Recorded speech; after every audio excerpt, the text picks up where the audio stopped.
guys, welcome back to Clockwork Noodles for another breakdown of Vinland Saga Season 2, Episode 13. We are back, but we didn't really go anywhere. We are technically into the second half of the season. We have new OPs and new EDs to talk about, and a fantastic episode to start diving into. So before we get going, do make sure you guys are subscribed. We are here for a new season. There are new animes airing on my channel, so do make sure that you head on over to my breakdown video just to check out what is going on. Without further ado, let's quickly break into the little segment before the OP. A gentleman who was a slave uprising, turning the tables and killing off his master. At this point, I thought it was Einar. It looked like Einar. I was going to blame a time skip or something. It's funny I say he looks like Einar. At one point, I think Arnheid says to Einar that your face looks good. I think your face looks okay, and he gets all happy about it. It would make sense that I think he looks like Einar. Her husband looking like Einar obviously would mean a bit more than just me telling you your face looks okay. It's because you remind me of someone that I know. A nice little moment for me when I managed to connect a few dots.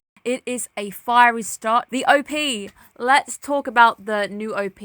It is fully in English, and it may sound familiar to you guys because it is Survive Said the Prophet. Survive Said the Prophet are the ones who did the first season Vinland Saga Open, which I really like, and I still have it floating around somewhere. Really like this one. I think it sounds amazing. It felt a little bit Bring Me the Horizon, that kind of vibe. Really like Yosha's voice. I think he's got such a great voice. One of my favourite pair-ups he's ever done is when he connected with Hiroyuki Sawano. Attack on Titan soundtrack. I think there's a track where the vocals were produced by Yosh. I couldn't have picked anyone better for the OP. A lot of symbology. Now, Canute, I've already said, is the king of helmets. He has yet another helmet in the OP. Whether we will see this manifest or not quite sure, but it's got eyes on it. I don't know if I want to make it. I really liked the first one, so I have his first one, but I don't know if I want to make this one. It's a little bit out there. It's very scary. It's definitely very imposing, which is more what he's going for. Now, we've got a lot of butterflies going on. Butterfly symbology is the wings of freedom. They are covering Canute. There is a man walking and he's covered in the butterflies, and that is Canute. Whether it's because Canute believes he's creating this utopia, this place to be free. Colour of the butterflies being blue. A very interesting colour depending on what shade you use. Most of the time it is quite cold. The OP is more like these reds. If you look at the ED, there's a lot of blue going on, and they're using it in a sense that things are cold. So I think it's more representing the loneliness. Pouring of the blood onto the floor. Essentially just showing us there's the spilling of blood. There's death, war, symbology within this OP. There is Omar praying. Omar's in a bit of a weird state right now because he feels very guilty, and if anything goes wrong, he's definitely going to be blaming himself. So maybe he's praying to a higher up being that things might go differently. There's also a lot of religious undertones in Vinland Saga. They just don't come up too often. This particular episode has tons of those religious undertones in them. They're not so undertone, they're quite in your face episode. Arnheid, character of the hour right now, and she is in EOP. And I did say, though, oh my god, she's holding Einar. She's holding her husband. I got this wrong. It's quite a nice little sequence because he's wounded. He is in her arms, and whether it's for that she's protecting him, there is this light, which is quite nice, the use of this light. I am a bit worried that Snake might kill him. This is the runaway slave. He's after her. He might just try and flog her off just to get rid of a violent man on the farm, maybe, so it could go in her favour. Concerning though, because if he dies, then Arnheid really is going to be heartbroken. We didn't know anything about her. Plot hasn't really given us a chance to learn about her as a character. Skulls, there's fire, there's a burning of an effigy as well, which is quite nice. There's a lot of war symbology. There is also a lot of undertones for fatherhood. I think it is her husband, or maybe it's Einar. I did think it looked like Einar more, this one. Somebody has a son, and it could be Arnheid. Maybe it's Arnheid and she's got a son. Or maybe in the future Einar might have a son. But then we also see Thorfinn lying against the river, which is a nice throwback to the first OP's title, where you see him looking at Thors. There's a lot of this fatherhood symbology going on, which I really like. And then at the end you've got the skull that flashes on very quickly. I replay it a few times just to grab that exactly as I wanted it, with the red and blue contrast on the skull and the butterflies. Red and blue are just contrast. OP, there's a lot of reds. In the ED there's blue, so you have got that contrast. Really nice OP. I actually think I prefer this OP in a sense of symbology wise. The song, I'm biased, guys. I love Survive Said the Prophet, so I'm a little bit biased. And of course that heavy scream at the end. I really want the full OP on this one. I just want to go hunt that down at some point. I think this is happening whilst Catil is away. So this might be happening at the same time that Catil and Omar have left. They don't know that Canute is coming. We do go back to discussing what we're going to do when we're free, and this is of course unaware that Canute is coming in to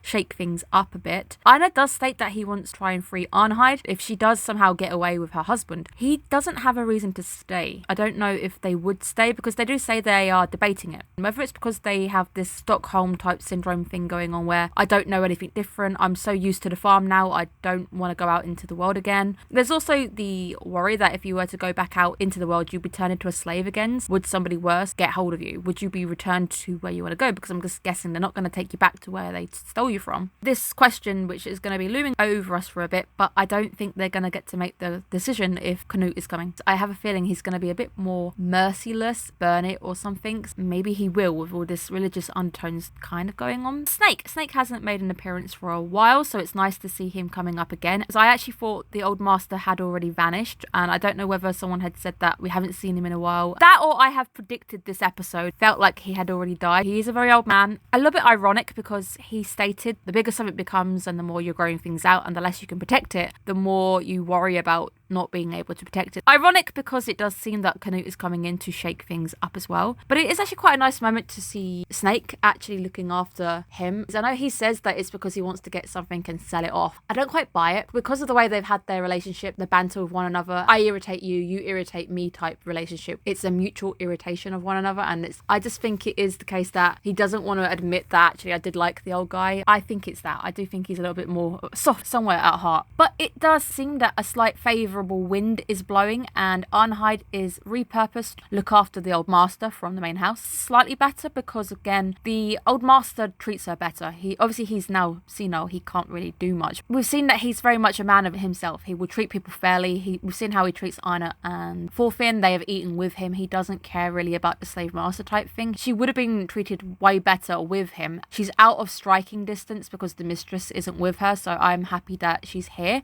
It also allows her to hang out with Aina and Thorfinn, have a bit more of a fun, and she even says over the meal that, it felt like when I was free again. So it's her first ever happy meal because we can presume she's not really had any happy meals in Catil's house. A nice moment, and it's good to see her here because it allows her then to see her husband at the end, because if she had been in the main house, she wouldn't have seen him running through. I guess a favourable wind is blowing for Arnheid. Will she be reunited with her husband, or will he be killed on sight, or will something even worse happen? Who knows? Maybe they'll both be hurt. The moment when Thorfinn was laughing was literally just soothing to my soul. Anytime Thorfinn laughs and smiles now just makes me happy because Thorfinn really does deserve a chance to laugh and smile. The man at the start again, and we are warned this time that he is a very violent man. He's on the loose. Interrupt our very happy scene, so obviously all good things coming to an end. Interesting to see that Snake doesn't take a risk. He's like, well, we're going to double up all of the people. We're going to double up everybody on the area. All the watchers are doubled. Hearing Snake say that if you're a bad slave owner, bad things are going to happen to you, so he's not surprised. So we're told that this guy is a very bad slave owner, doesn't treat people well. But it is very easy to see why Snake has upped his guards, because the moment you see all three of them literally screaming the forest down, the urge within me to smack their heads together was just rising. You woke him up. There was no way this guy didn't hear you. More chance of my cat being quiet when it's dinner time. My cat is the loudest thing on the planet. There's more chance of her being quiet than these guys. I don't know if these retainers are dead because one of them comes running in afterwards after he is located on site. Maybe he's killed the other guys. They weren't exactly being quiet, so I wouldn't be shocked if they had been struck down. At this point I have a feeling that Arnheid and the man who ran away are linked. I got instinct. I used the OP, the fact that the guy looked like the guy from the OP, so I was like, okay, she's holding him, maybe there's this link there. When she said that Aina's face is a good face, it's more because he looks familiar. The anime was suddenly putting her into the spotlight, having her main center. I was like, okay, yeah, no, she's definitely related to the guy who's run away. We also see the guy at the start leaving the wife and child alive because he probably doesn't have hatred towards women. It's mainly we see the men taking slaves in control, or the women, even if the woman is a free woman, she's still a property of the man. We do find out that he's searching for Arnheid. The Bible segment is really, really nice. Snake reading and obviously seeing Thorfinn very interested, and whether religion maybe has an undertone, because I guess he was a child. Maybe he grew up religious, maybe he didn't. I don't know if he really had much chance to hear the Bible read whilst being with Asklad. You guys did. Thank you. Tell me about Canute's friend, the priest who died and taught him about the different forms of love. Canute is trying to make his own utopia. So thank you guys so much for answering my question in the comments. But again, it's these religious undertones that we are starting to see again raising their heads. I will also credit To Your Eternity and both Vinland Saga now, showing a very realistic portrayal of old age. I have already credited To Your Eternity for this one, but Vinland Saga is showing you the non-glamorous side of getting old and what it's really all about, the forgetfulness, not knowing where you are, how scary it really is. Nice to see two shows portraying this topic in a very realistic light. Hats off to both these shows for doing that. But at the end, when we see Arnheid recognizing her husband and you see her trying to run after him as well, the music of this episode was just killer. Pulled out the music budget this week. It got a lot of really nice moments of music swelling, and I can't wait to see what happens next week. But I'm also very nervous because I don't want her husband to die. Kind of want her to have a happy ending and be able to go away with him. I don't know if they're just going to let that happen, and if Snake's just going to let them walk out, that we get a good ending. Now, the ED is mainly in English from what I can hear. The chorus seems to be in Japanese, but it is another fantastic. It is again slow. There is a lot of cold colours floating in. It reminds me of an early morning where you've got the mist rolling out and the sun is quite cold and it's not warm just yet. You've got a lot of people just looking into the distances, a lot of people just looking out over the farmland. Water is shown. We've got a lot of water symbology when it comes to this. The hint that Arnheid might be leaving next week because the next week is called Freedom. I would really like that. I'd appreciate it if she was given her freedom because she's never going to gain it on the farm. Because even if Thorfinn and Einar get their freedom, they're never probably going to be able to pry Ketil away from her because he likes her. He's taken a shine to her. Even if they begged and begged, he probably would say no. I hope she's able to get her freedom in a different manner, and that's leaving with her husband because that's her husband. That's the person that she wants to be with. Hopefully wasn't forced into that relationship, but she would rather be with him in a slave situation. So we will see what happens. Another fantastic episode. Excited to get into the second half of this season and see what it throws up because it feels like it's getting big. We've got a lot of hints in the OP and the ED that big things are coming. We've got Leif Erikson in the ED. We've got a lot of fighting coming our way. Thorgil is shown in the OP fighting people. So whether the fight does actually come, it would not surprise me if we have a little battle. Thank you guys so much for tuning in. I hope you guys are having a fantastic week and I will see you guys again soon. Have a great day, guys. Bye bye.